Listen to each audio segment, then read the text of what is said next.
Yeah, I know, I'm wearing a Marvel shirt. Calm down.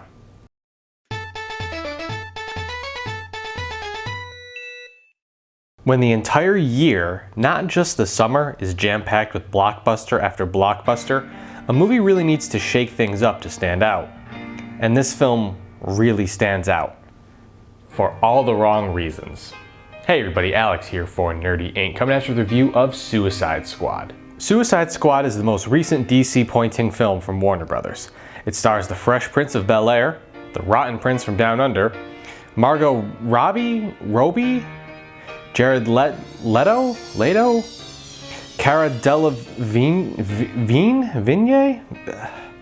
Karen Fukuhara, oh jeez,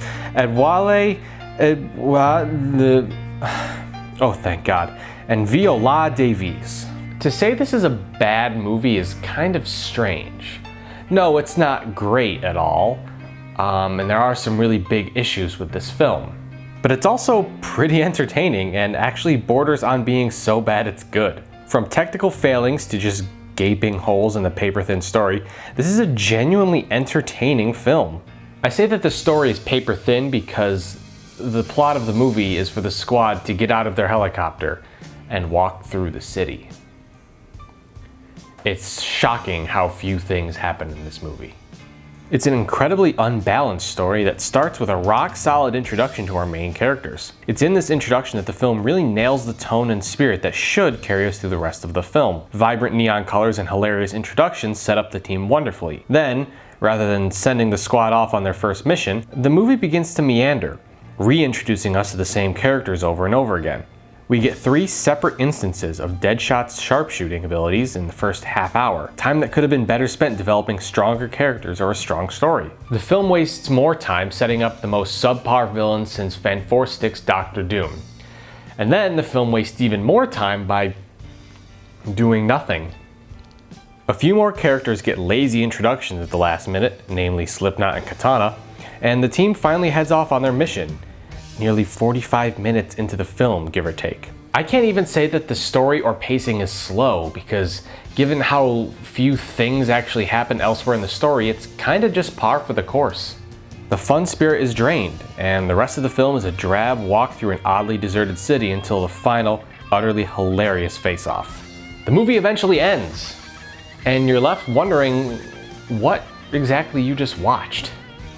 It's really, really bizarre. The writing is incredibly flat, and so many of the characters are neglected for much of the film. Captain Boomerang, for example, is literally pointless the entire time, and I didn't even notice if Killer Croc was in certain scenes. The lack of camaraderie among the team is really jarring. Jared Leto's Joker, too, was probably the biggest flatline, as his character didn't embody any of the characteristics of the Joker, save for a killer laugh, and seemed like a crime lord rehash of Heath Ledger's portrayal. Will Smith basically plays Will Smith in the film. Margot Robbie, save for a wavering Mr. J accent, is great at Harley Quinn, and Viola Davis chews it up as well. But no other characters really get a chance to shine. From technical failings, such as subtitles being clipped at the bottom of the screen, to an incredibly muddy story, Suicide Squad fails in doing really anything right. But in a shocking turn of events, it's kind of great. It's genuinely entertaining and it's genuinely funny, even if it doesn't want to be. I would actually recommend seeing this movie for no other reason than trying to figure out what the heck happened with this film. Rumors of studio interference are of course cropping up, and I have no doubt that the wavering tone has something to do with that.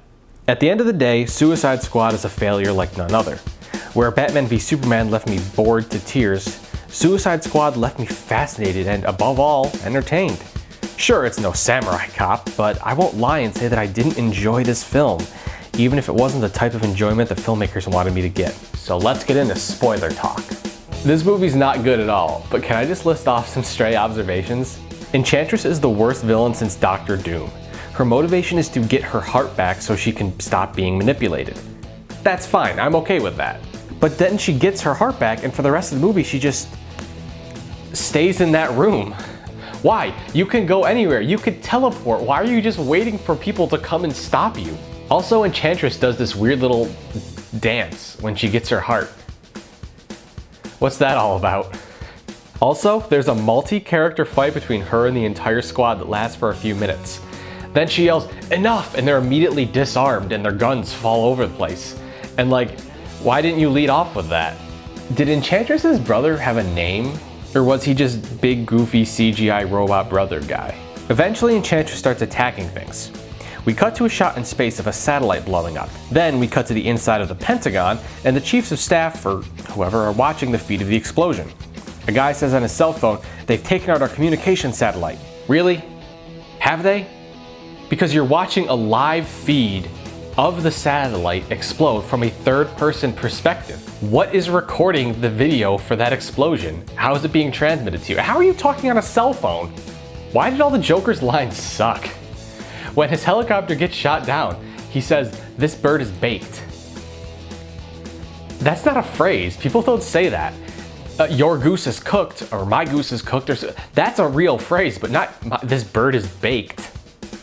And what was the Joker actually doing in this movie? Flashbacks, fine, but he shows up in a helicopter and then the helicopter blows up and that's it. What did that do to serve the story? It's almost like he was just in here for marketing purposes. Why did Katana seem angry when she found out where the team was headed? Didn't she know? I mean, she was a good guy, right? She was with Flag. Did he not even tell his allies the purpose of the mission? Captain Boomerang literally does nothing the entire film. He hides and drinks a beer for the first fight and then does nothing the second fight. Yeah, that's right, there's only 2 fights in this film. Why did Bruce Wayne need files on Flash and Aquaman from Viola Davis's character? Didn't he already get that information from Lex Luthor's computer in the last movie? This film is so bad. It's so bad, but I love it. And this is a major motion picture. And it's so bad. It's really, really baffling. And I kind of want to see it again because I feel like it's a type of cinematic magic that you can't manufacture this type of bad. There are a lot more nitpicks I have, but my brain hurts from the lack of logic with these ones. This movie sucks, but if you like picking apart bad movies, you'll have a blast. And that's all I can really say at this point. It's fun, but it's so bad. And those are our thoughts on Suicide Squad. Do you have thoughts of your own? Let us know in the comments down below. And as always, for more games, comics, movies, and more, keep it right here on Nerdy Inc.